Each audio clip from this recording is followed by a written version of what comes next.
नुआ वर्ष आसुची सेतिपाई करिबा गोटे नियारा रेसिपीटी बिल्कुल यूनिक अच्छी किंतु एथिरे यूज होतुवा सब जिनस बिल्कुल सिंपल आ घरे सबुदिन अवेलेबल होतुवा जिनस किंतु सेही सिंपल जिनस रे ही एते सुंदर टेस्ट आ टेक्सचर ए माछटी बनिवो जहाको आपण घर को गेस्ट आसिले स्टार्टर हिसाब रे सर्व करि परिबे पखाळ बा गरम रे बनै की खाई परिबे जे कोनसी भोजी रे भी बनै की खाई परिबे। नमस्कार मु ज्योति स्वागत करछि आपण समस्त को ज्योतिष खाना पीना रे।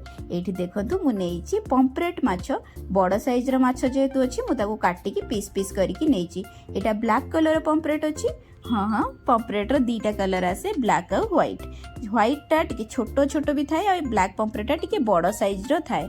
आपण पंफ्रेट जगह रे अलग जेकोसी माछ नहीं पारे जदि व्हाइट पंफ्रेट नौचंदी छोट वाला ताको गोटा रखिकी आजिर रेसिपी को फॉलो करके बनै दे पारिबे। एथिरे मु लेंबू आ लूण गोळै देछि तार वीडियो मु करि पारिनी।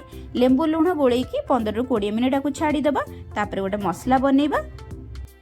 एई मसला रो ही आसीबो माछरे यूनिक टेस्ट। मेटी गोटे बड़ पियाज ढेर सारा रसुण नैछि बड़ कोला अछि छोट थिला आउ टिके अधिक नै जिवे।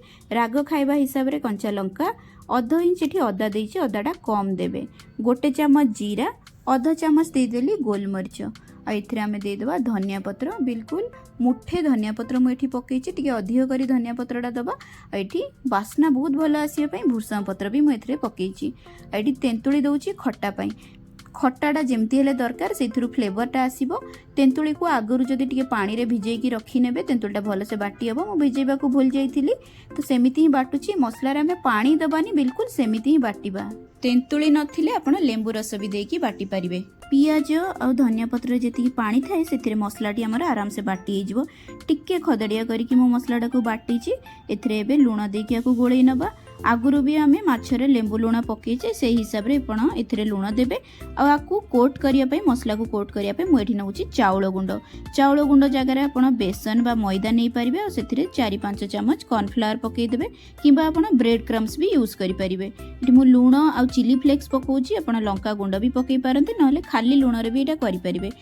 चाउळ रो गुंडटा आकु पूरा क्रिस्पी करबो माछटा को बाहरु एकदम कुडमुडिया हेकी लागिबो भितरु टेक्सचरटा एकदम सॉफ्ट लागिबो खाइबा को अधिक टेस्टी लागिबो माछ। एठी देखंतु प्रथमे चाउळ रे एम्ति कोट करि नबा चाउळ गुंड रे तापरे मसला रे आकु कोट करबा। मसलाटा जेते भलो से माछ रे लागिबो सेते भलो टेस्ट हमर माछ रे आसीबो।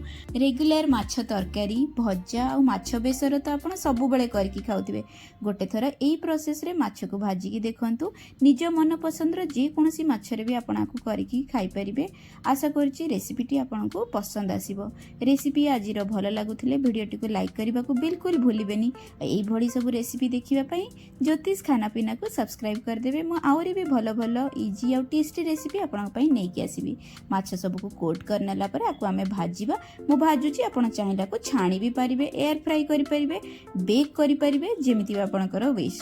एठी देखंतु भलो से तेल गरम हे गला परे मु आंचटा को एकदम स्लो कर देली। तापरे माछ इथरे पके कि हमें 4 ରୁ 5 मिनिट जाए लो रो मीडियम फ्लेम रे भाजीबा जेमती आउटर लेयर टा तार एकदम क्रिस्पी हे जिवो। बाहर क्रिस्पी आ भीतर सॉफ्ट हले माछटी खाइबा को बहुत अधिक भल लागि थाए। देखंतु केमिति मसलाटा ता भीतर पूरा सील हे जाईची एकदम कोटिंगटा ऊपर बहुत भलो से लागिची। दी पट साइड रो एमती 4-5 मिनिट भाजी हे गला परे आपण बाहर करके जे कोनोसी चटनी सॉस बा ग्रीन चटनी सहित आपण सर्व करि परिबे। सबु आडू आकु भाजी नेबे बा छाणीबे जदि भी पूरा एटा क्रिस्पी हेबो। एठी देखंतु टेक्सचर केते बढ़िया आसीची। रिक्वेस्ट रहिला रेसिपी को आपण गोटथर निश्चय ट्राई करिवे। आजिर रेसिपी पूरा देखिथिबारु बहुत बहुत धन्यवाद। आगु को आउरी भी गोटे भलो सिंपल आ इजी रेसिपी नै कि आसीबी। देखिबा पई ज्योतिष खाना पीना को सब्सक्राइब कर देबे। रहिली नमस्कार।